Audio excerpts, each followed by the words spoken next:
He was a wealthy Texas businessman, as well as a loving and devoted father. Greg was in the IT business and had been very successful. He was an awesome dad. He was caring, loving, very protective. But he couldn't protect his family from a deadly home invasion. He was shot in the head. There was a great deal of blood. How am I going to tell my daughter her dad is dead? And in the course of their investigation, detectives will untangle a web of lies to reveal a horrific act of betrayal. The more deeply they delved, the more interesting that story became. The motive was money. Tried and true, age-old money.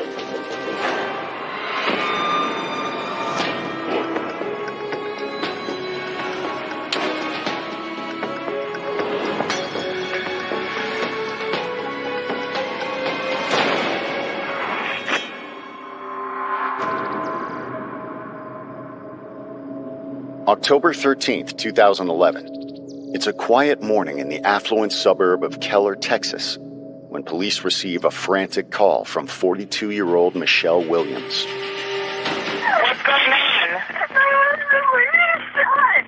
Somebody was in the house. Fighting really bad. He was shot in the head. Your husband was shot in the head? It was very noisy, and she was screaming that an intruder had come into the home, and police, of course, were dispatched immediately. Their first concern was to get in there and make sure that nobody else was in the house and ensure everyone's safe. Officers search the home, but there is no sign of the intruder.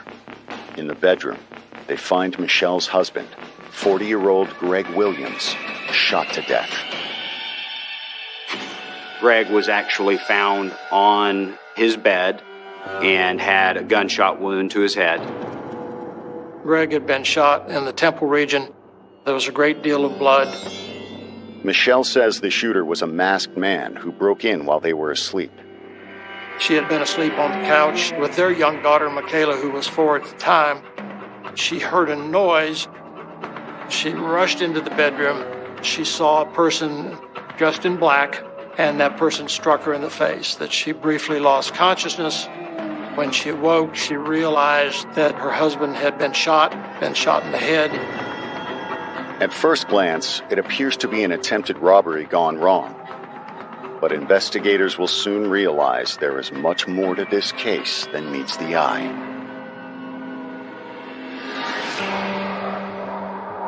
Greg Williams was born in Dallas, Texas on March 24, 1971, to a modest middle-class family. His father was an electrician, and his mother worked retail jobs. It was not really a happy childhood. I mean, every family fights about money, but he had a very good upbringing. You know, his parents did not divorce until he was an adult. His family's difficulties seemed to instill a sense of ambition that would serve Greg well as he embarked on a career of his own. He was driven, he was focused, he would get upset if something wasn't done right. He would work 8 to 12 to 14 hours a day sometimes. Greg met the woman who would become his first wife at a party in 1993. And it wasn't long before they started a family of their own. He had several different jobs. When I met him, he was teaching at a martial arts school in Irving. We bought our first house, was his house that his parents owned when he was born. And our daughter was born in that house. He was an awesome dad. He was caring, loving, very protective. He was a provider, so his first and foremost priority was his job and providing for his children. One thing that I remember most about my dad is that whenever he made a promise to be somewhere or to do something, he always went through with that promise. After working hard for several different employers, Greg finally decided to go into business for himself with an information technology company. I worked full-time and we had our kids, and he slowly just built it up, and then it just finally boomed. I mean, he got one major client, and then that client told another client. It took him about 8 to 10 years to build this company where he wanted it. But success would come at the cost of his marriage. Right at the end of 2002, we split up. We just couldn't make it work. We're just two different people. I am a homebody. He likes going places. We got a divorce. We would stay very involved in each other's lives. I would help him pick up some computer parts he needed because it was right around the corner from my office. We had an open custody arrangement, and we stayed in the same town for a long time, so it was very easy. Greg focused on his burgeoning business and his daughter. But in 2004, he would get another chance at love when he met a successful woman online. Michelle Zahn was 2 years older than Greg and already had 3 children of her own. The two found they had much in common. She had made her own way in life. She was hardworking, charismatic, and of course, I think that's probably one of the things that drew Greg to her. She was very much a person that had to take care of herself and take care of those that she loved. Their relationship seemed to be happy and full of energy. They seemed to be very much in love. It didn't take long for their relationship to blossom. They dated for a while, and then he introduced me and my stepmother, and then she moved in. So I had been living with her from the time I was 6 years old. My dad was always spoiling her, getting her things that she wanted. He invested in a business for her, a frozen yogurt business, and she helped with his business, and everything seemed fine. In 2007, Michelle gave Greg another daughter, Michaela. They decided to get married the following year. I thought it was really cool having a little sister. Now I had someone else I could help take care of and love on and play with. When he married Michelle, his business had already taken off. They had a great relationship and they were happy. They would go on cruises. They would have parties and get-togethers. He was probably making in the range of $800,000 a year. They lived in a very nice house, about a 5,000 square foot home, but they had leased that property and actually were in the process of purchasing a new home in the range of about $4.5 million home. But just as they were about to close the deal, a masked gunman took everything from the Williams family, and Texas police are determined to catch them. Coming up, was it a robbery gone wrong or something far worse? He has quite a few not so good friends.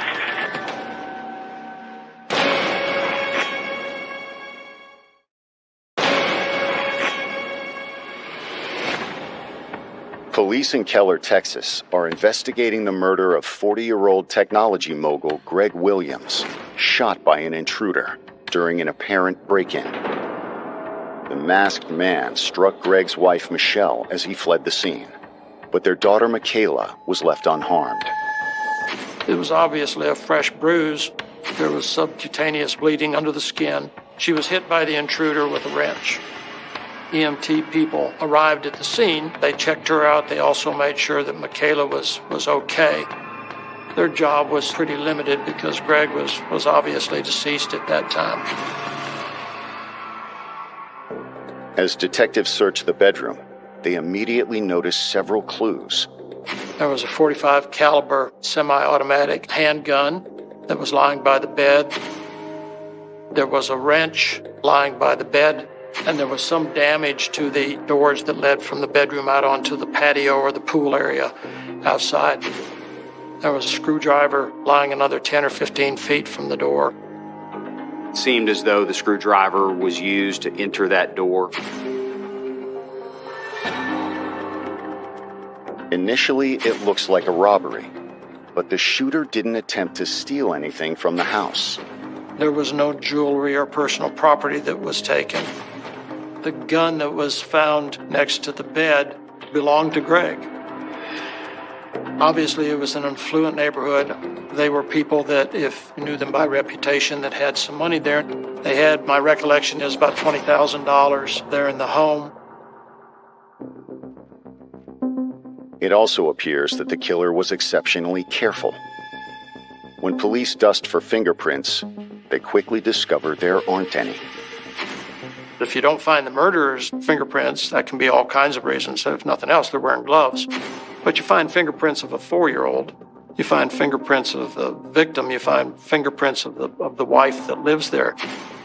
But everything was very, very, very cleaned up, straightened up, wiped clean. There were no fingerprints whatsoever. As the investigation continues, detectives realize this crime scene isn't everything it appears to be. More and more things seemed curious. They recovered some glass outside, and the glass was out on the patio. Normally, you would think that if someone breaks in, the glass goes into the room, not outside the room. The glass was on the wrong side of the door. The way the gun and wrench were positioned during that scene staged. The question is, why? After Michelle receives medical treatment, detectives sit down with her to make sense of the conflicting evidence. Try to help me and kind of just run over the store with you again. Maybe you can fill in any gaps for me. Okay. I heard a noise, and I get up. This was what time, you think? 4 something. Okay. I didn't get past the bedroom door. I opened it, and I got hit by, I still don't know what.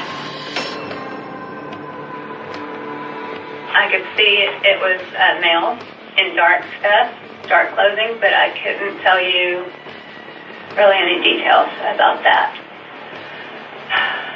He ran out the door. What did you call to him? I crawled over to Greg, and I grabbed a hold of his hand, and I felt blood run down the bed. And so I called 911, and while I was calling 911, I ran out there to check on Michaela. When police ask Michelle why she and Michaela were sleeping on the couch, she says they moved their daughter to the living room after she fell down the stairs in the middle of the night. I know it's personal, but I have to ask. No prior history with marital problems, no problem with debts or anything like that? No, money's not a problem. Relationship's not a problem. Okay. Everything was good until the middle of the night. Everything was good. According to Michelle, she and Greg had never been happier. In fact, they were closing on their new house the very next day. The significance of that would seem to be that at least one of the two people believed that the marriage was stable. I mean, if people are having difficulty, they're not making plans to go plunk down a lot of money for a $4.5 million home. However, Michelle does fear that her husband may have made some dangerous enemies. Anybody you think might have done it? He has quite a few not so good friends that I've met, drug dealers and bad people. He's kind of like a Dr. Jekyll, Mr. Hyde. As she was talking, she revealed some personal facts about Greg. He was very much into physical fitness. He was a bodybuilder and a person of some significant build and musculature.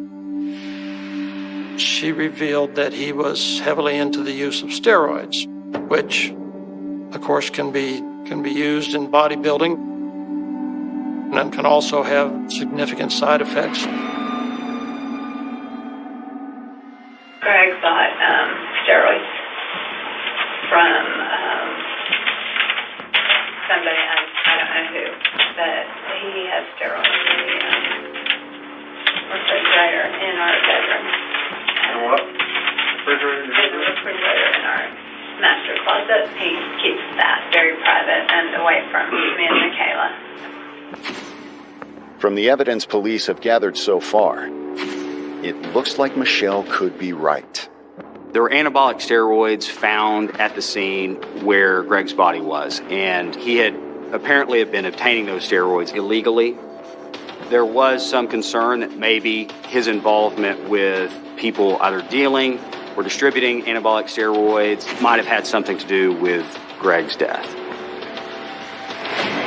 Coming up, did Greg's secret get him killed? Or did someone just try to make it look that way? They're giving me information about the stuff on the scene that doesn't match the story.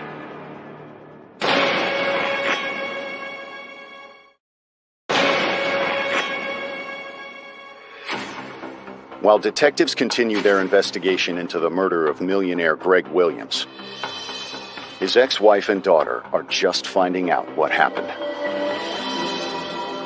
I got a phone call from his brother, bawling, telling me that Greg was gone. And I don't remember too much after that for a few minutes. It was so hard. All I could think about is, how am I going to tell my daughter her dad is dead? I was 12. I was daddy's little girl, daddy's little princess, and I did anything and everything I could to make my dad happy. I was in a lot of shock, and then it was sadness, depression, and all that.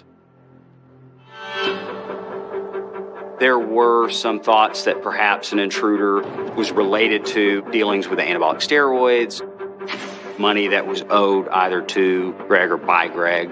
These were all ideas that were explored. His ex-wife confirms that Greg sometimes used steroids, but doesn't believe it could have had anything to do with his death. I knew he was taking steroids. He'd probably been doing them about 5 years. Before the business got busy, he would do competitions like over in Prague, kickboxing, different types of martial arts. He always liked to stay in shape. I don't think Greg got involved with the wrong people. Greg would never bring that into his life and put his children at risk. Investigators speak to everyone who knew Greg and canvass the neighborhood searching for any possible leads. There was no evidence shown that somebody, as they did this canvass, had seen or heard or filmed any sort of vehicle or any person that didn't belong in the neighborhood, particularly at 4:30 in the morning. But this was an affluent neighborhood, so you would imagine, and there were, in fact, some security cameras mounted on various houses and recorded cars that came in through the security gate. Detectives searched the security tapes looking for any suspicious vehicles, but there was no trace of the intruder. The only car that had come in during the period of time in question was traced to belong to the newspaper deliverer. In fact, the more police look at the evidence, the more they begin to doubt that a break-in even occurred. Michelle's story that morning began to break down after a bit of time as some of the facts became obviously inconsistent. There's some details I really need to go over with them. They're giving me information about the stuff on the scene just doesn't match the story, so I'm trying to find out, for sure what happened here. That's my job. You have your gates dummy locked, which means there's no way that anybody would have got in or out of the backyard. They found some pry marks, but the only way those pry marks could have been put on that door, the door would have been open, not closed when it was done. So the question is, how did someone access the house? You have to be honest with me and tell me anything else that's going on, because basically what information we're getting right now doesn't match up with the scene. Okay? I'm telling you what I know. Michelle sticks to her story, but during questioning, police float another theory to explain how Greg was killed under such mysterious circumstances. Suicide, if under some circumstances of stress, could be a reasonable way, when she was the only one in the home, to explain how he was dead and she didn't do it. As we did that, picked the case apart, it seemed as though the evidence supported that Greg indeed killed himself. What I recall from the crime scene pictures is that the pistol was right there and the cartridge case was right beside it. At the time of Greg's death, there was a lot going on in his life. There were some concerns that his business was starting to falter, or that just the couple had overextended themselves financially. Also, there was some concern about Greg's use of anabolic steroids and how that might have affected his mental health. Had side effects from the steroids he was using driven Greg to take his own life? His demeanor hadn't changed, nothing out of the ordinary recently that would lead you to believe. And again, anything. Yeah, lately he's been more aggravated and yelling, and Steve's gotten the really bad end of him. I've got to be honest with you here, because it does change things. Did Greg injure himself and you tried to cover it up? No, he did not hurt himself. And you don't have a clue about how that stuff got in those positions by the door or anything like that then? No, I have no clue. But if there was no intruder, as investigators believe, and Greg didn't kill himself, they're left with only one other possibility. The only other thing that could have happened, honestly, could have happened, is if you might have done it. I did not hurt my husband, and he did not hurt himself. Okay. There was a man in my house. Coming up, as detectives continue to press Michelle, her story changes once again. I knew I wasn't going to leave here without being able to do the truth.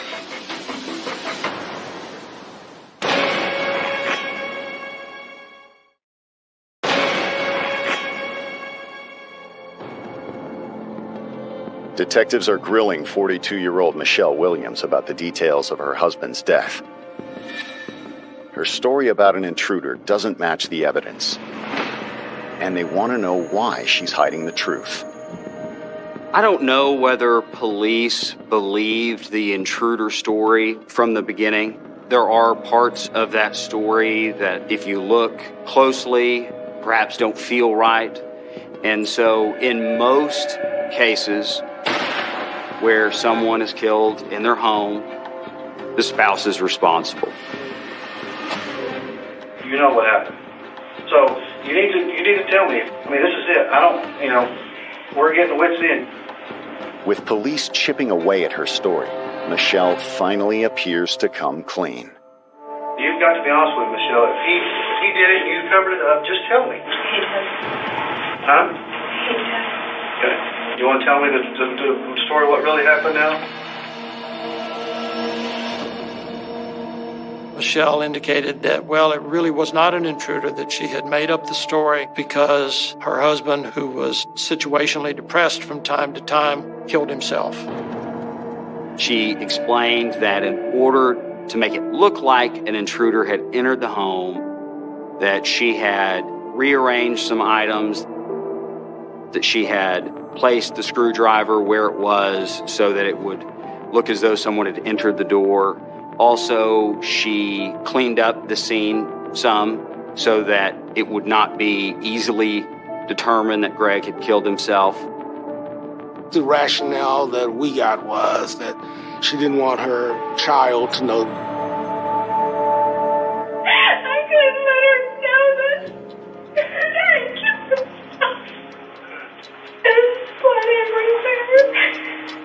I took some wore up sweat, and I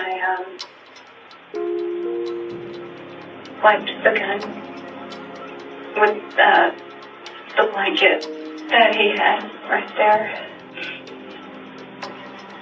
and I set it down, and I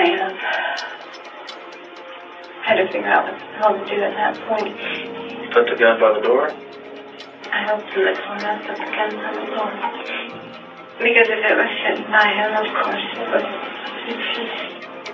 was. Michelle explains that she broke the glass, then arranged the items in the room to make it look like a burglary. In order to make some sense, I had to have an injury. I was so bad. And I just let myself. What's that, wrench? It's a wrench.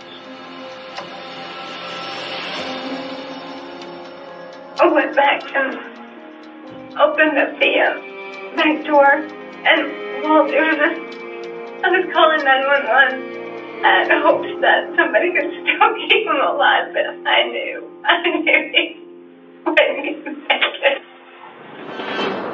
Michelle acknowledges that she had another reason for covering up Greg's suicide as well. Michelle had a life insurance policy on Greg Williams for $850,000. But it had a suicide clause. So if he commits suicide, she cannot collect the life insurance. Michelle talked about Greg having periods of extreme depression, and really it was something they kept from the outside world. After finishing her interrogation, detectives charged Michelle with evidence tampering. Because it is a criminal offense, I have to read you your rights and explain those to you first. Okay? You're going home. I knew I wasn't going to leave here without being at the. She ultimately leaves the police station that day, having signed a statement indicating that he had killed himself. However, Greg's loved ones don't believe Michelle's new story any more than the first. The story of a suicide never resonated with anybody. Nobody thought that Greg's personality indicated a suicide.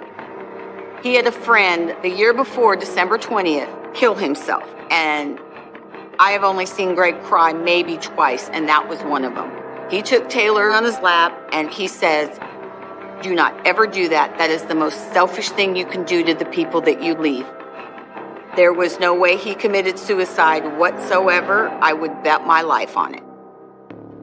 In fact, they're convinced Michelle is the one who murdered Greg, and that she did it for the money. The police began talking to people that knew more about Michelle's personal life. And the more deeply they delved into that, the more interesting that story became. For a long time, she was nice to me, but something deep down told me that there was something wrong and that I shouldn't trust her. I saw the evil in her in the very first time I met her. Coming up, did Michelle decide to cash in her husband's fortune? From my experience, when someone wants to commit suicide, they typically don't want to miss. So you put the muzzle of the firearm a little bit closer.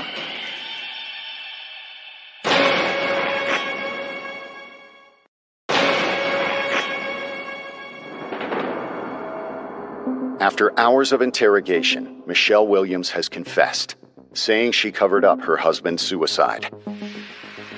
But investigators still think she's holding out on them. And the medical examiner's autopsy seems to confirm their suspicions. We have a very good medical examiner's office in Tarrant County, and the most significant finding was the nature of the wound itself. This was not a contact wound. When you put a gun up to your head like this, it does different things, and the evidence that is left behind can tell you a lot. One of the things that it can tell you is the range from which the shot was fired, and that's important in a case like this. Based on the state's expert, the gun was an unnaturally far distance from Greg's head whenever it was discharged. I did the distance determination testing and determined that it was further than 6 inches, but closer than 24 inches. That would have put his arm in a peculiar position, extended out and holding the pistol in a manner a little difficult to shoot himself in the temple. The report confirms that Greg did not kill himself. He was murdered. What was wrong with Michelle's story was that it was not true. On October the 13th, Greg's death was officially ruled a homicide by the medical examiner of Tarrant County. That leaves Michelle as the only suspect, and her behavior in the coming weeks strengthens the argument for her guilt. Very soon after the autopsy, Greg is cremated. Michelle rushed through this process. There was no funeral. We were angry. We were really angry the way this situation was handled. We had a slideshow for my dad. We had his ashes and this picture that my Aunt Michelle made of him. And we basically just memorialized who my dad was and remembered him for who he was. While the family mourns, investigators dig into Greg and Michelle's financial records to see what they might reveal. We thought that the financial records could perhaps lead us to some conclusions that would help us establish a motive. And things started jumping out very quickly. The first thing I did was look at the closing statement for the house that they were supposed to close on the day after he was murdered. And that's when I started seeing a bunch of red flags. Well, the first red flag I noticed was she had submitted forged documents showing that they had approximately $145,000 in the bank account. On October 13th, the date of Greg Williams' death, they had $34,000 in their bank account, and they needed $91,000 for the down payment on the house that they were going to purchase. And there was not enough left to go move into this beautiful house that they had been planning on. But Greg was making nearly $1 million a year. So where had it all gone?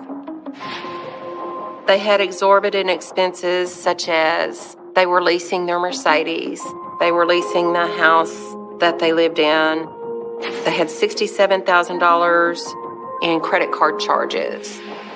It became apparent the more we got into those records that Greg made the money and Michelle spent the money, and she did so with abandon. Michelle just spent. She had no budget, so she could just go out and buy whatever she wanted. Greg let her handle all of the books, so he had no idea that she was spending all of that money. Investigators also learned that the yogurt shop Greg bought for Michelle had never turned a profit. It didn't make any money. It lost money. In fact, her nephews told me she would come in on a daily basis and take the cash out of the register. She used the yogurt shop as an ATM. That's pretty good indication of a motive. In my 30 years of working at different newspapers, I have never encountered a set of circumstances similar to the Michelle Williams case. Michelle has already been charged for tampering with evidence, but based on this new information, her charges are upgraded to first-degree murder. When she was arrested at the gym that she was working at and running with Mr. Wallace, who was a trainer. She was pretty stoic about the arrest. She didn't resist, she didn't run, she didn't burst into tears or anything very, very dramatic. To me, it felt like justice had happened because she wasn't walking free.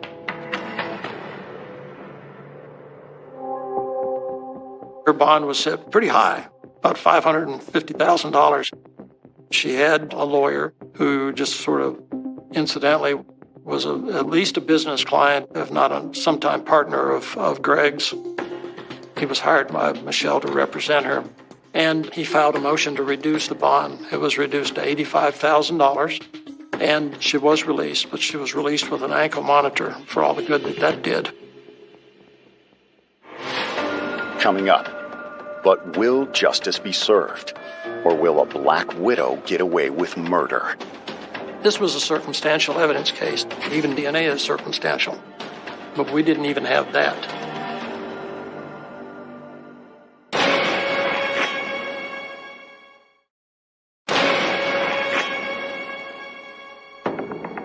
After almost 3 months of investigation, Michelle Williams has been arrested for the murder of her husband, Greg. Police in Texas believe she shot him for the life insurance money after squandering their savings. And investigators learn Michelle didn't wait long before moving on to a new relationship. A young man, 12 years Michelle's junior, by the name of Gene Wallace. And he became immediately Michelle's not only business partner, but lover. She began seeing him very quickly, within a matter of a couple of weeks after Greg's death.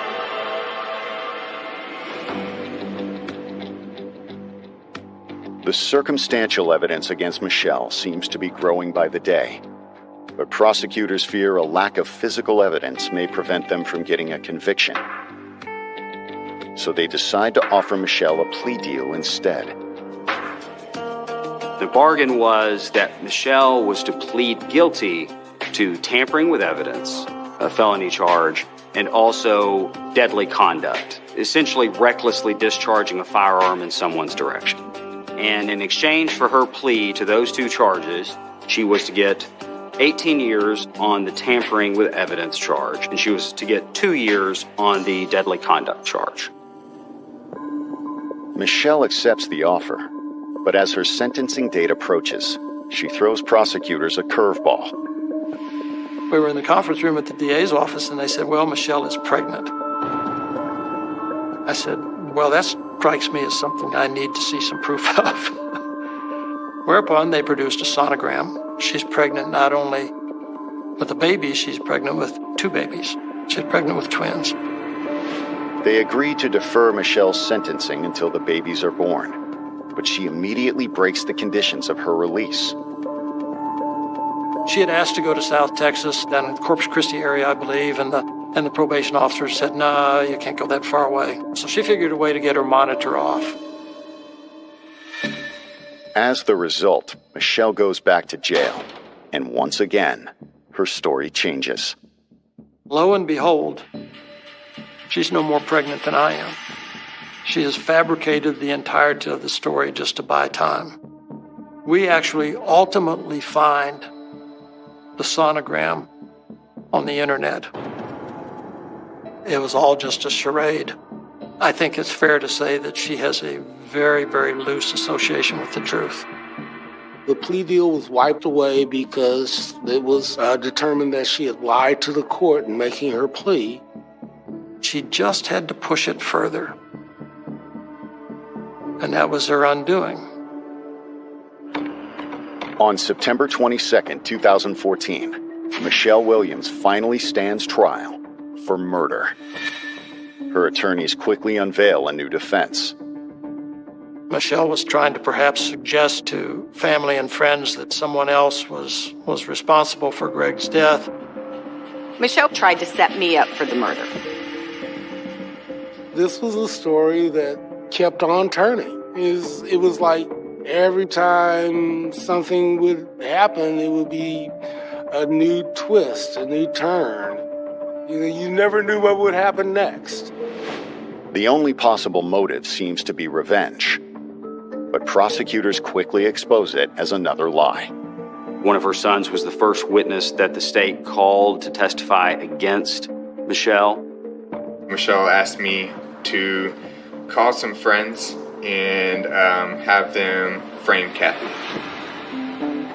She tried to get her son to get a sweatshirt, take it to a field, put a gunshot in it, a gunshot hole, and then break into my car and put it in my car and call the police anonymously. And he would not do that.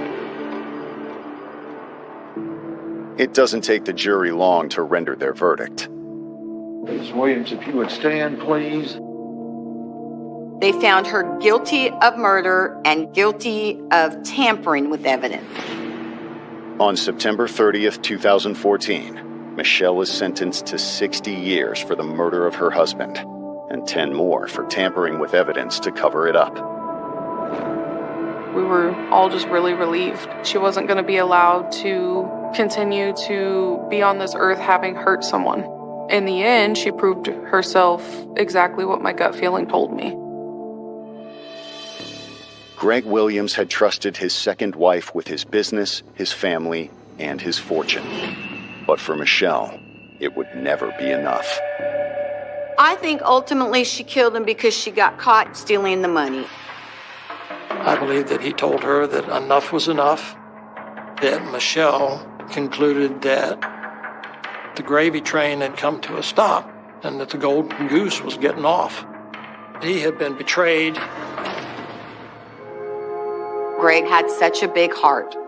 He loved people, he loved his kids. The first anniversary of his death, Taylor and I took balloons and we went back to the house and we let the balloons go.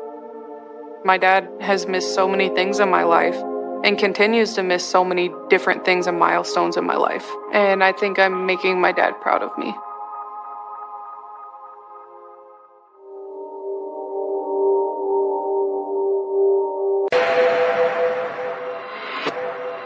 What dark impulse led to such violence that night? One of them saw them in bed together.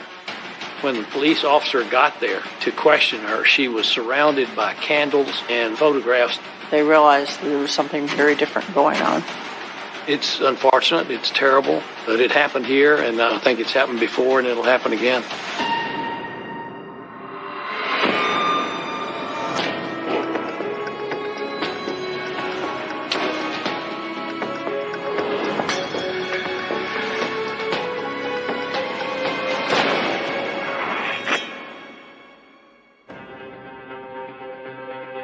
October 2nd, 1999, Westlake Hills, Texas. It's early Saturday morning in this suburban community of 3,000, just minutes away from Austin. It's a very upscale, very low crime area. Unusual to have really very many calls for service at all in that area. But several hours before dawn, Deputy Greg Truitt's radio crackles to life. It was like 2:30, 3 in the morning. I was driving just outside the city of Westlake in the Travis County area, and a call came out. A man called 911 saying that he woke. He said to the operator he didn't know it had exploded and his guts were spilling out. They get the ambulance crews en route. I was very close. Another deputy and I arrived at the residence at the same time. It's a very nice house. It was an architect-designed house. It was a split level, very nice place on a large tract of land, almost on a hilltop, very secluded. We knock on the door, no answer. So we began just doing a perimeter check of the house, and sure enough, the first windows and door we come to were the bedroom where the caller was in bed, still on his phone when we got there. I think he was still talking to the dispatchers. And he's clenching his hands over his stomach, which was very large. That's when a lady appeared from the other portion of the house in night clothes. The man in distress is an Austin media mogul and millionaire named Stephen Beard. The woman, Stephen's wife Celeste, is soon joined by her teenage daughter Christina. They were asleep on the other side of the house, which is a rather large home. They heard the sirens and saw the flashing lights. And that's when they learned that something had happened to Stephen. She just immediately started screaming, "Don't let him die, don't let him die." I mean, just pleading with us to handle the problem, whatever it was. 75-year-old Stephen Beard didn't start life as a millionaire. Steve grew up in the Dallas-Fort Worth area and not a wealthy family, and he was trained and taught and believed in hard work. Eventually, he worked his way up into advertising, and then eventually he decided that he wanted to start a TV station. He was a self-made man. He started a television station from scratch in Austin and built it up to be one of the major television stations in Austin, and sold it at a tremendous profit. After Steve sold the TV station, he became a multi-millionaire. I think the TV station sold for about $54 million. He got about a third of that. But then he also had some nice real estate. But despite his millions, by 1993, Stephen had experienced his share of hardship. His wife, the mother of his children, died of cancer. After her death, he was heartbroken, but his kids loved him and surrounded him. His friends loved him and surrounded him. One of those friends was 32-year-old Celeste Martinez, who Stephen met during his wife's long illness. He would go to the Austin Country Club, where he was a member, and have dinner, and that was his time to see people. Celeste was a waitress then at the Austin Country Club, and that's how they originally met. And they quickly went from talking to dating in a very short time. He was, by every description of his friends, funny and fun. Celeste is a very attractive woman, blonde, bubbly, funny, and I think they just hit it off very well. They did not date for very long, before they were married at the same country club where Stephen Beard had met then Celeste Martinez. The whirlwind romance caught friends and family by surprise, but the couple didn't care. There was a major age difference between them, but they were in love. He loved her, she loved him. He was about 70 years old, and she was in her early 30s. He was very drawn to this person who made him happy and made him feel good. He was a person who had a big personality, enjoyed life, enjoyed being with his friends and family.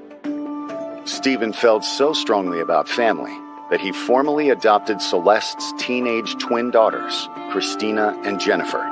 This was just something that Stephen wanted to do and wanted to make it clear to them that they were part of his family. They called him Big Daddy. That was what his co-workers and friends called him, was Big Daddy. To house his new family, Big Daddy built a magnificent new mansion in Westlake Hills. It was opulent, and the stone walls, it just felt so safe and secure, just like a fairy book setting. And Celeste Beard was the Cinderella at the center of it all. Stephen doted on Celeste, and Stephen loved being able to make her happy.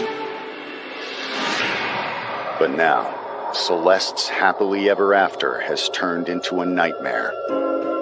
Imagine waking up in the middle of the night to ambulances and police and finding that your husband, something terrible had happened to him. She was hysterical. This man must have meant the world to her because the tone of her voice and everything was just so serious and scared, truly scared. And the situation was about to get even more frightening. As the medical crew were switching him from the bed to the stretchers for transport, they discovered a shotgun shell in the bedding. At that point, things changed drastically. 180 degrees from a medical emergency to a violent crime scene. Coming up, is there more bloodshed to come? For all we knew, there could be bad guys in this house still.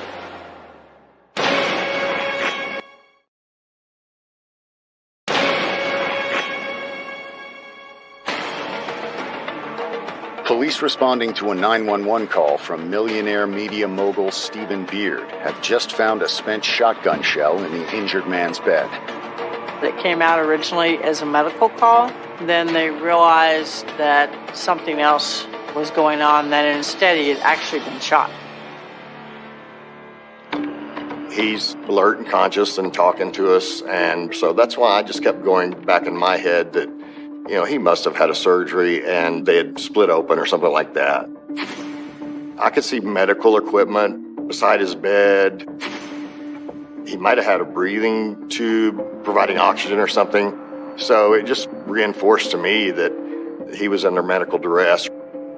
It did seem so strange that he would call 911 and not have an accurate comprehension of what had occurred to him. He was probably asleep. And it was the pain that woke him up as opposed to the sound of the gun or anything. Beard's wife Celeste and her daughter Christina appeared just as baffled as the police. Miss Beard didn't sleep in the same bedroom as her husband. The home had a wing with a separate bedroom for Celeste, where she slept often, because Stephen had, among other medical problems, COPD, a breathing difficulty, and he slept with a breathing machine. So the first thing that they knew was there were sirens and red lights flashing. While EMTs rush Stephen to the hospital, police go through the mansion room by room. For all we knew, there could be bad guys or whatever in this house still, and now we have to do a orchestrated point-by-point search of the house. And at the same time we're checking for bad guys, we're looking for evidence. Deputies don't find any intruders or signs of forced entry. It appeared that the door was unlocked, which was somewhat unusual, although people leave their doors unlocked far more often than law enforcement wishes they would. Jewelry boxes on the vanities did not appear to be pilfered. There was lots of jewelry present. There was closets full of high-end clothing. There was artwork, statues, obvious artifacts and trinkets that would be valuable left undisturbed. Robbery's not the motive, or burglary's not the motive. They began to think that it was someone who had come there for the sole purpose of shooting Stephen Beard. So if he was the target, then why would it be that someone would target this man? While CSI processes the house, investigators begin to question witnesses and the victim. The detectives that respond to the scene, several, go to the hospital and interview Stephen Beard. We had probably 2 at the house interviewing people. However, none of the witnesses, including Stephen, offer any possible leads. He couldn't understand why he would be shot. It wasn't like he, upon realizing that it actually was a gunshot wound, that, he immediately gave us a list of people to look at.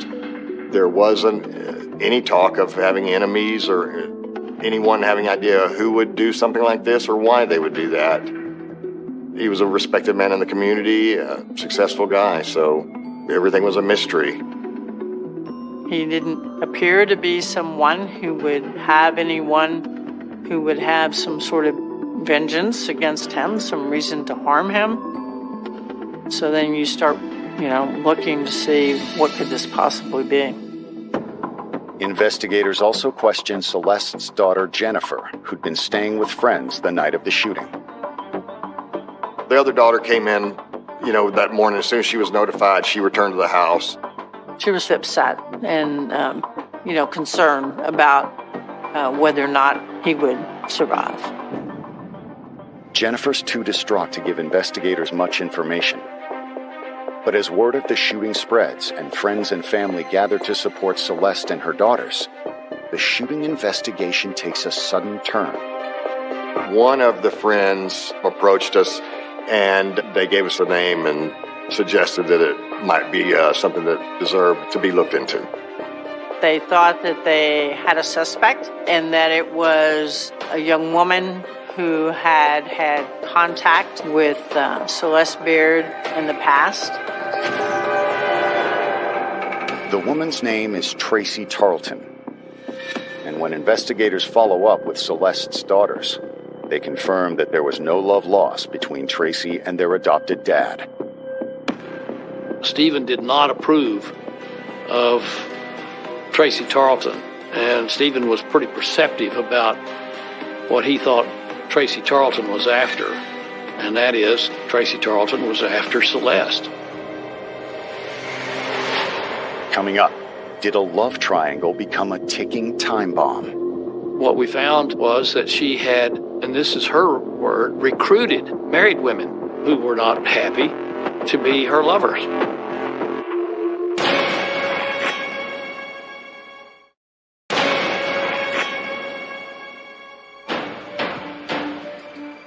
While doctors fight to save millionaire Stephen Beard, gravely injured by a shotgun blast while he slept in his mansion outside Austin, Texas, investigators have just uncovered a possible lead on the shooter's identity.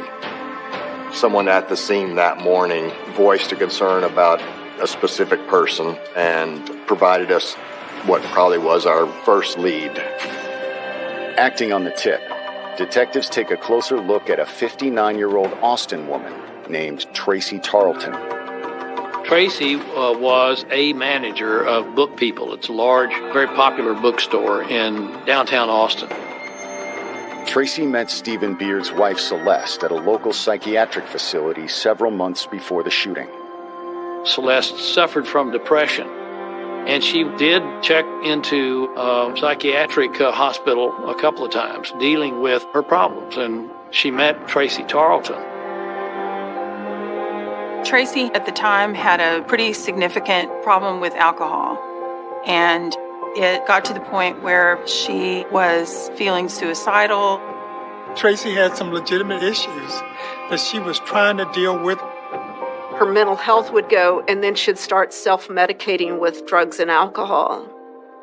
And when that would happen, her bipolar disorder would kick into gear. During their brief time together, the two women became friends. Celeste felt sorry for Tracy. Tracy's not very attractive physically. Celeste felt sorry for her. Tracy is funny, and Tracy is bright. I think they had similar sense of humors, that they could get along. After they were both out of the hospital, they did continue a friendship. Because of the communications they were having, long phone calls, Stephen Beard realized that Celeste Beard was involved in some kind of what seemed to be a very serious friendship to him at the time with Tracy Tarleton. But he at that point had never met Tracy Tarleton.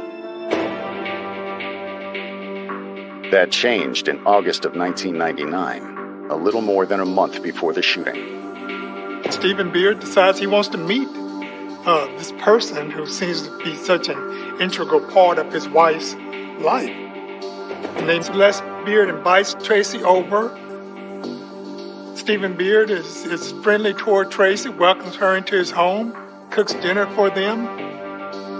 But after dinner, while Tracy and Celeste are sitting outside, things took an unexpected turn. Tracy was drunk and trying to kiss Celeste. Christina sees them kiss, and then she goes to tell Steve what she witnessed. Stephen Beard confronts Tracy and tells her she needs to leave. He's not violent about it. He doesn't throw her out of the house. He tells her she needs to leave, and she does leave. She had stormed out of the house, and she was arrested that night by the Austin police. The charge was driving while intoxicated. Now investigators wonder, had Celeste's would-be lover sought her revenge? Tracy is having these mental issues, a very fragile person emotionally, and she meets Celeste Beard, and she falls in love with Celeste Beard.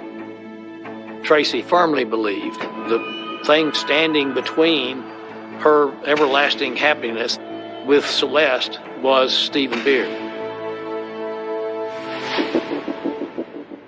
When confronted by police, Tracy doesn't deny shooting Stephen. When the investigating officers went to Tracy Tarleton's home in South Austin, she was surrounded by candles and photographs of Celeste, obsessed with Celeste. She turned over the shotgun to him. I suppose she knew that the jig was up, that she was caught. Investigators take Tracy into custody and then inform Celeste that her friend has been arrested. It was devastating for her. Celeste didn't want to believe that Tracy had been the one that had done this because she tried to be a friend to Tracy, and she was in denial for a long time until they tested ballistics. You can actually test ballistics of a shotgun shell. Were able to tell that the shotgun shell that was found on the floor of Stephen's bedroom was fired by the gun that Tracy Tarleton had. While the prosecutors build their case against Tracy, Stephen struggles to overcome his devastating injuries. He was in the hospital a couple months. Celeste visited him as much as she could on a daily basis. She had, in anticipation of him being released from the hospital, wheelchair ramps made, looking forward to getting him home again where she could take care of him. But Stephen never fully recovers from his wound and dies in the hospital on January 22nd, 2000.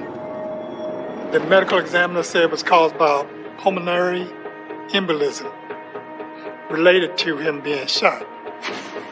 Therefore, the cause of death is the gunshot. Before Stephen's death, she was charged with aggravated assault and injury to an elderly individual. After Stephen's death, Tracy was charged with capital murder. Coming up, A young widow goes to any lengths to get a fresh start on love. We found that Stephen was her fourth marriage. Then you began to wonder if there was perhaps a more sinister connection.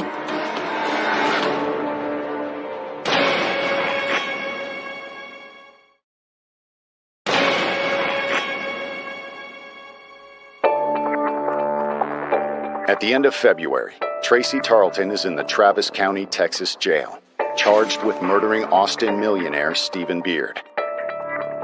It wasn't a whodunit. We know who pulled the trigger. It was Tracy Tarleton. She didn't get rid of the shotgun. I'm not sure that she actually realized that she had left evidence at the scene. So the case against her was strong. Was Stephen Beard simply the victim of Tracy's obsession with his wife Celeste? Or was there a piece missing? Our minds kept coming back to this fact of it was easy for her to get in there and that none of the alarms were set in that area of the house and the door was unlocked.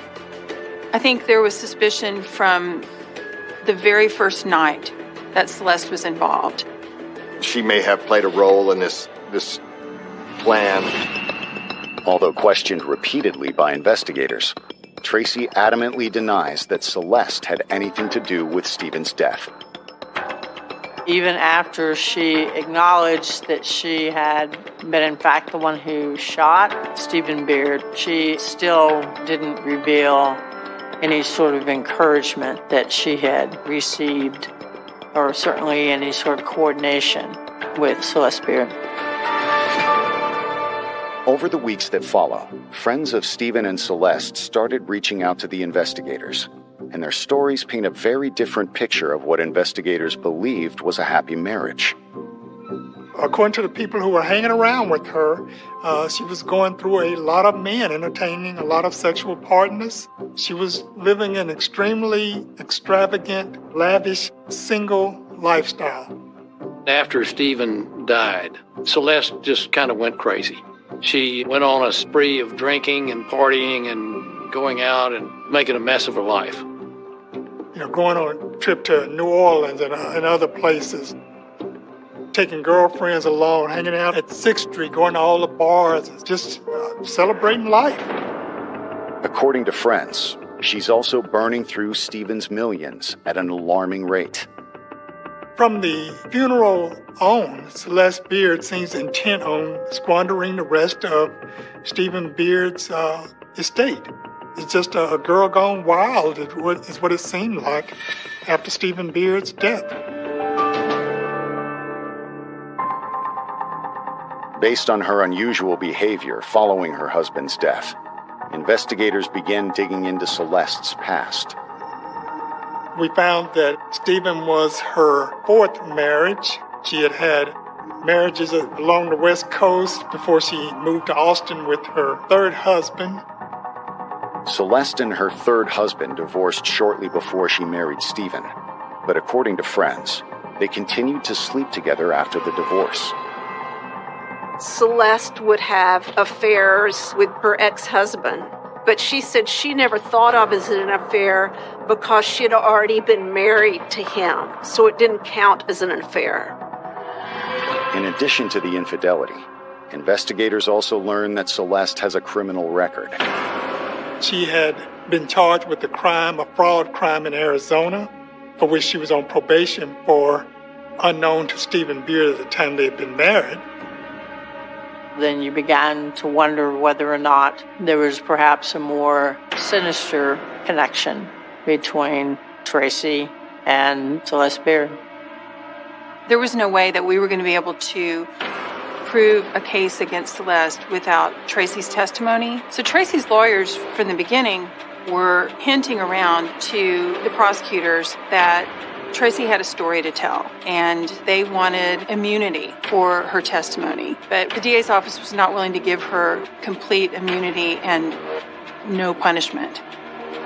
Once again, Tracy refuses to implicate Celeste.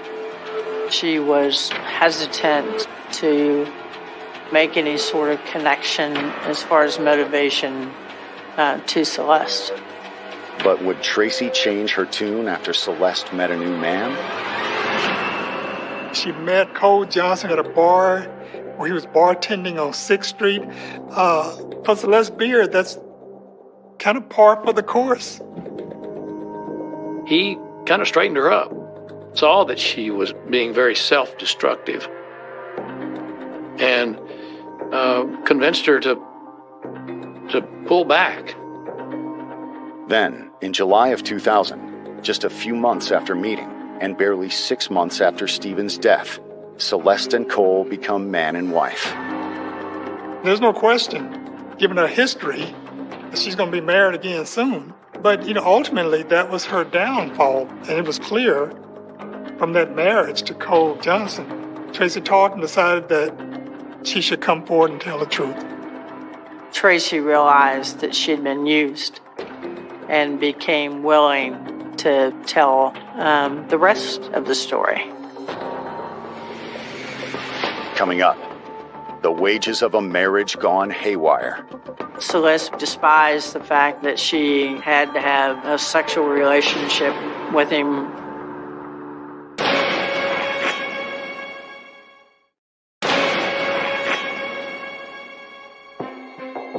Awaiting trial for the murder of Austin media mogul Stephen Beard, 42-year-old Tracy Tarleton has refused to implicate Beard's wife Celeste in the Millionaires' murder.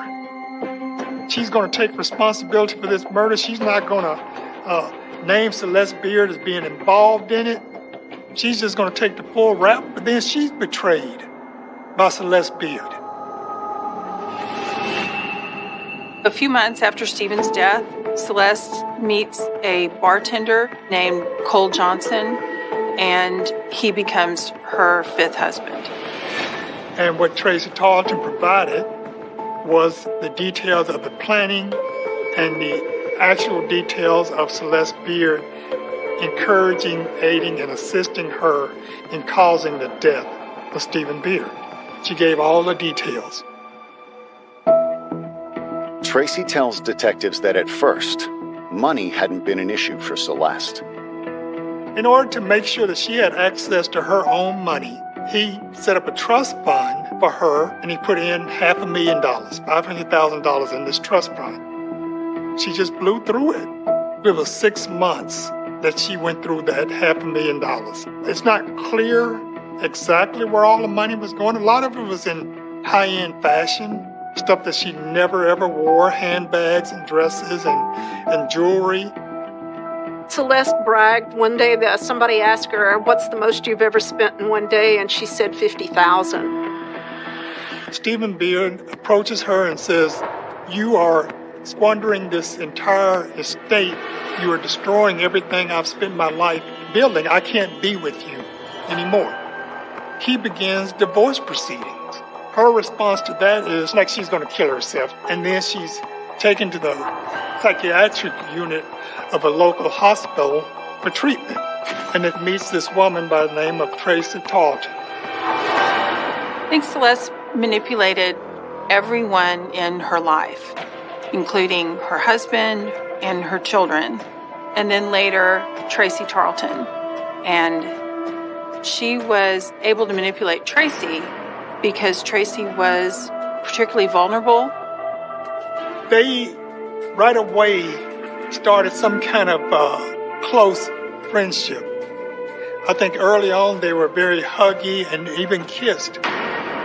According to Tracy, Celeste also made it clear that she was unhappy with Stephen. She despised the fact that she had to have a sexual relationship with him every once in a while. There was evidence that Celeste had been drugging Stephen, that she would crush up sleeping pills and put them in his food, and that she would substitute Everclear for vodka in his drinks, just have him pass out so that I don't have to deal with him. And then Celeste would go out and party all night long. And the next day she would be difficult to wake up because she'd been up all night. Tracy tells police that once they were both out of the psychiatric hospital, Celeste continued to drug her husband and sneak out to spend time with her new friend. Celeste Beard went out of her way to have contact with Tracy Tarleton and increased this relationship to the point that it became a sexual relationship. From the prosecution standpoint, yes, it seemed like she was using sex and love to get what she wanted from Tracy. And to Tracy, the love was the important thing. According to Tracy, Celeste made what she wanted abundantly clear. It had been kind of planted in her mind that Celeste was being, treated horribly by Stephen Beard, that if he were to be gotten rid of, that she and Celeste could be together. Tracy's motive was simply love. I mean, she loved Celeste Beard. I mean, she's never been anything other than totally honest with this. And Celeste had everything to gain from her husband's death. He was probably going to divorce her. They had a prenuptial agreement, and any money that she was entitled to related to those agreements, she had already spent. But if they were still married at the time of his death, she was going to be in a position to inherit his wealth. What Celeste stood to gain was mostly the money. Tracy says that once she agreed to kill Stephen, Celeste had promised to clear her path. The alarm system would be off and the door would be open. She could get in and get out undetected.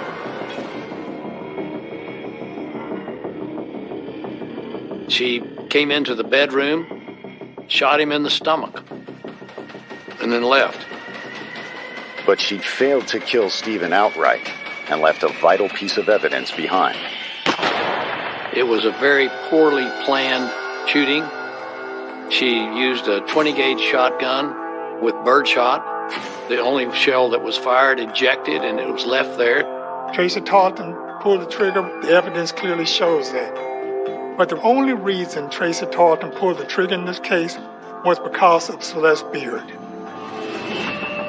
Once Tracy flipped and agreed to testify against Celeste, then the prosecution got an indictment against Celeste and had her arrested. She was charged with capital murder. The automatic punishment if you're found guilty is life in prison. Coming up, a dramatic trial becomes a loving parent's worst nightmare. Just for Celeste to sit in the courtroom, it destroyed her.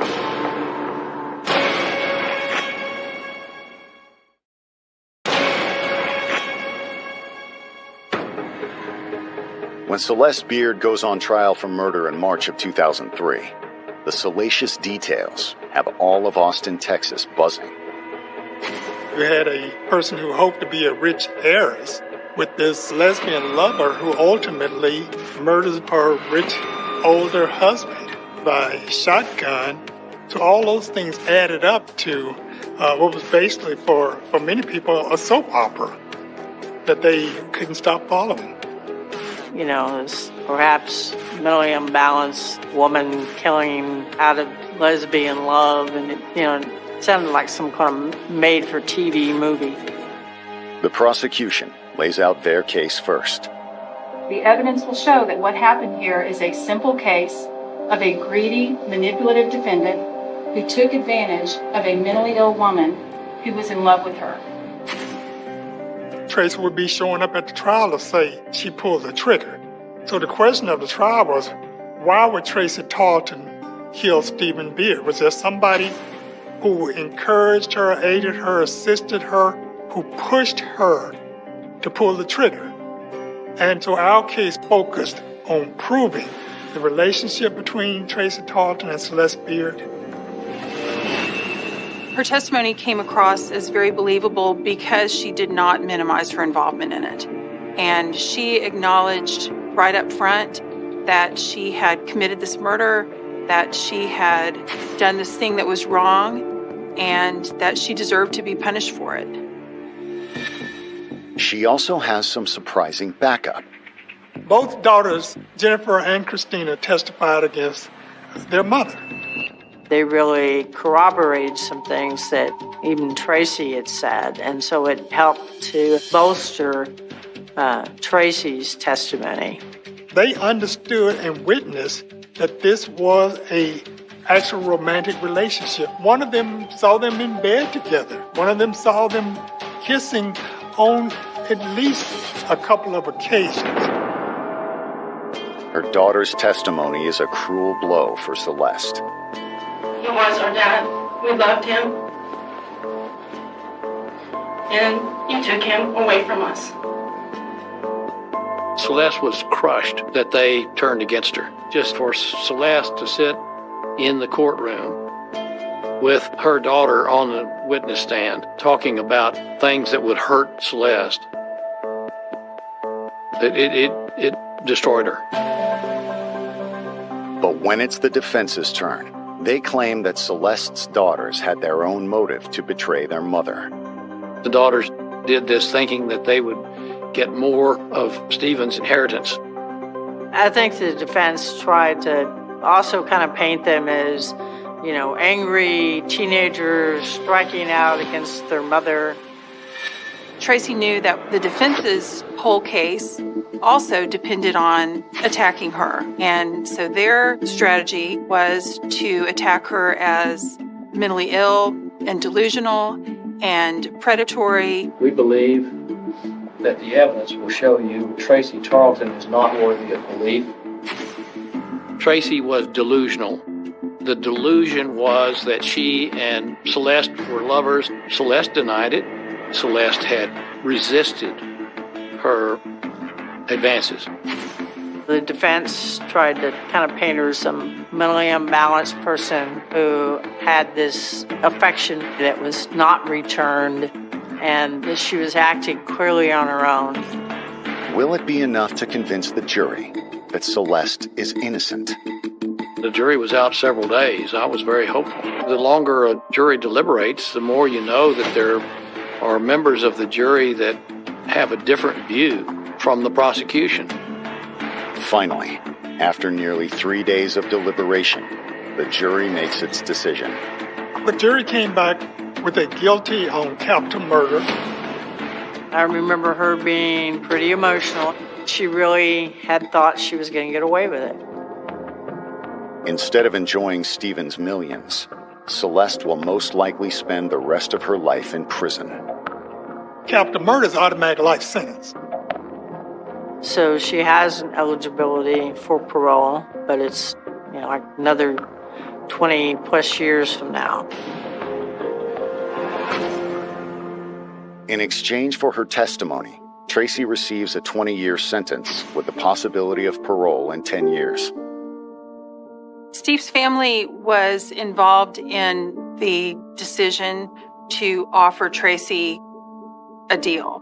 They felt like Tracy is not a person who would have done this on her own. You have a gentle soul who's pushed to this crazy act of murder. And she causes this death that she's going to have wear on her soul for the rest.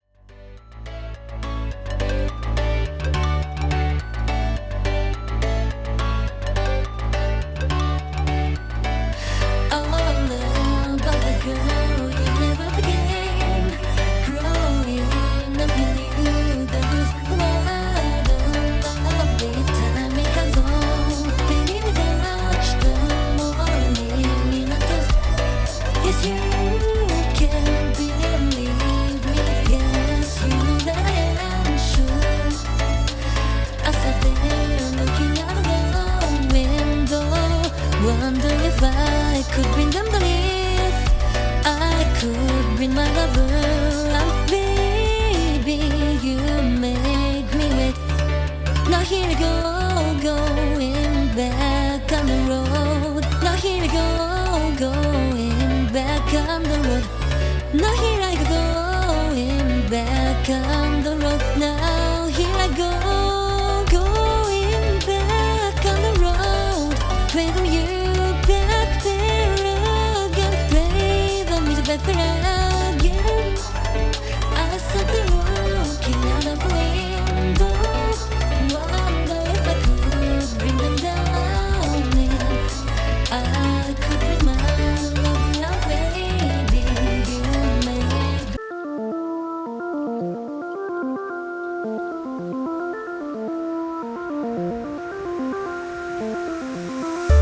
shorty, if you really wanna go, baby, then you gotta take me the mess. I tried to soak in all the years and take it all in, but I come up for a breath and cry.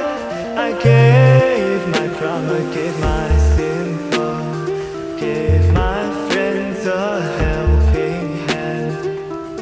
I bet you know that they